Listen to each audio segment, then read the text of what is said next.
what we see is these companies, a lot of new companies starting, a lot of companies forming and chasing a lot of different things. And maybe they cut their teeth and kind of learn what's important to focus on in certain part of the country, a certain state. And then another market opens up, new incentives, new takeaway capacity within the grid opens up, and all of a sudden they're in Texas or they're in some other state. And they try to take that just general land knowledge and understanding, from Missouri and apply it to Texas or apply it to Arkansas or Mississippi or whatever it might be. And that's a mistake. So we really try to caution and urge them, if using whatever land service group you're using, make sure they have some knowledge and experience in that area because it's invaluable. If anything, contacts. At least a good landman isn't expected to know everything in every state, but they're expected to know when to throw up a red flag and when to, direct to legal counsel and direct to someone who's knowledgeable in that area. And we do a ton of that. You don't claim as a landman to know everything everywhere, but you know what you need to be looking for and what you need to take seriously and where it varies. There's some great resources that the AAPL puts out. The oil and gas law by state publication they put out is just invaluable for land professionals to use, especially folks work in the renewable space. We work with clients. They'll take us, take a landman that they've worked with successfully in one state and want to go to the next state and use that person because they built a rapport, working relationship, communication back and forth. We've copy and paste a snippet of that book every time we send someone to a new state. It lays the groundwork. It's a good resource. So we urge all field landmen and in-house landmen and folks working at renewables companies that are land professionals, have that resource, know where you can go to find the information to get the baseline answers you need that apply to that state, and just do good land work. Yeah. And I know a lot of people in our industry, in the oil and gas industry, are now working in renewables. Some are working in both. They go back and forth depending on what their needs are.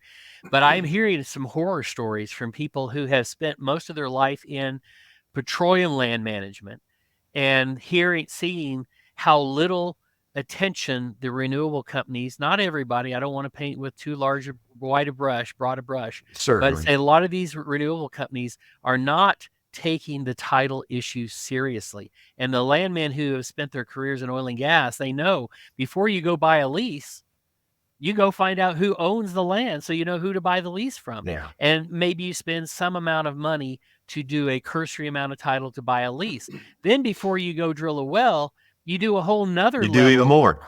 You do more. I mean, you instead of doing the landman doing the title, now you go to an attorney and say, now I want an attorney to do a full-fledged title opinion to tell me before I spend $10 million on a well, I want to know that I own both the surface and the minerals.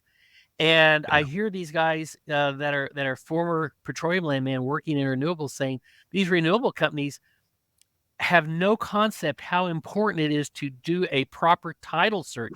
I mean, they're going out to the farm and saying to the guy, "What's your name? What's your name?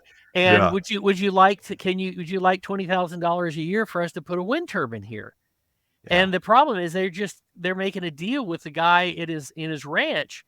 And if we did that in the oil business, we would be fired because we know just because the guy lives there doesn't mean he owns it. That doesn't mean it's his real name. It doesn't mean that he doesn't have brothers and sisters who also own part of it. It doesn't mean that, he properly inherits. I mean, all those things. So the title issues are not being taken seriously by some of the renewable companies. Especially early on. I think it's to a certain extent, you don't want to say it's understandable, but it's a maturing space, right? Oil and gas business has been around for a long time. We've learned a lot of lessons along the way. Who's to say that the same thing didn't happen, in the Spindletop days and in the early days of the oil and gas development? So you try to equate it to that. The difference is there's information out there now. And we're starting to see that. You're starting to hear these tales. We do due diligence on these renewables transactions all the time. And, we're costing people money because we're busting them on due diligence because they don't have their agreements drafted properly, or they haven't secured waivers of the mineral estate on their solar development that they're trying to sell. So, people get enough licks and it costs them money and it delays their projects. They start to learn. And unfortunately, again, I kind of led this discussion with, we try to advise these things, but until you tell them a horror story, sometimes it doesn't sink in. This may And be the so horror story that really of changes all, things because, in the oil and gas business, we all know people who have drilled a well on a property that yeah, turns out they didn't own. They yeah, drill a well and find out that actually Enron or EOG owned the lease.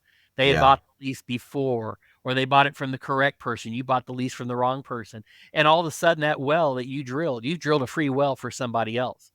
I know, This is that wake up moment for the renewables, because if they're going to have to spend $300 million to tear down a perfectly good functioning wind farm, that is going to yeah, hurt bad, it and it will. should be a wake up call. And I hear from my friends in the renewables that they don't do the same types of really detailed land work. For instance, how many times has a renewable company asked you to do a affidavit of possession?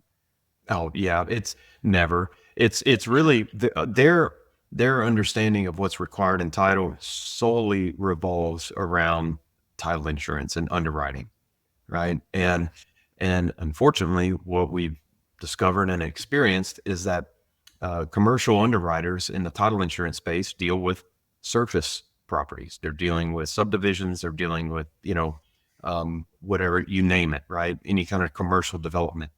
Um, they're not dealing with commercial development that covers 1,000 acres, like a solar farm would. Mhm. So their whole, hundreds of years of, title insurance identity is oriented to that. Well, you throw in these big energy projects and they're trying to take the behaviors and the process and the understanding of what's required and what's not from 200 years of just pure surface development and plugging it into these energy projects. And they're giving some bad guidance, or they're putting requirements in there. Just basically, they give a broad exception to the mineral estate, but they don't tell you what you need to do. Go get this, go get a waiver, go do whatever. But there's a lot of nuance to it. It's what led us into the title insurance game with in Texas with our insurance group, Mhm. so that we can really help navigate that and really resolve those things to be able to insure. And a lot of the work is working with the underwriters, explaining situations, explaining this, that, and the other, and why. I think about that wind project. Yeah, they may have gotten a title policy, but it's probably on the parcel that they constructed on. The title insurance company had no idea that they were strip mining, off site or off track. Yep. And so it's the blend of, what is the insurance company going to require me to do to insure my project? And what is my land department advising me as a good business practice? And are they watching my back? Are they taking care of me as a company on securing the proper rights and being able to operate in a prudent manner? And ultimately, that's what we want. It's an educational thing. This is a maturing industry. They're going to get better. We're seeing more and more land professionals, to your point, working in the space because those skills are very much transferable. It's great. I'm by no means an anti-renewables. I'm all of the above. Landmen do land work, whether it's in oil and gas or renewables, you name it, and they're finding a place there. And I hope that, when we look at the space over the next 5 to 10 years, it's going to get much better. They're going to be more prudent about their efforts, and hopefully not have to tear your farm down, your wind project down Yeah. 20 years from now because they neglected the advice of a good land professional.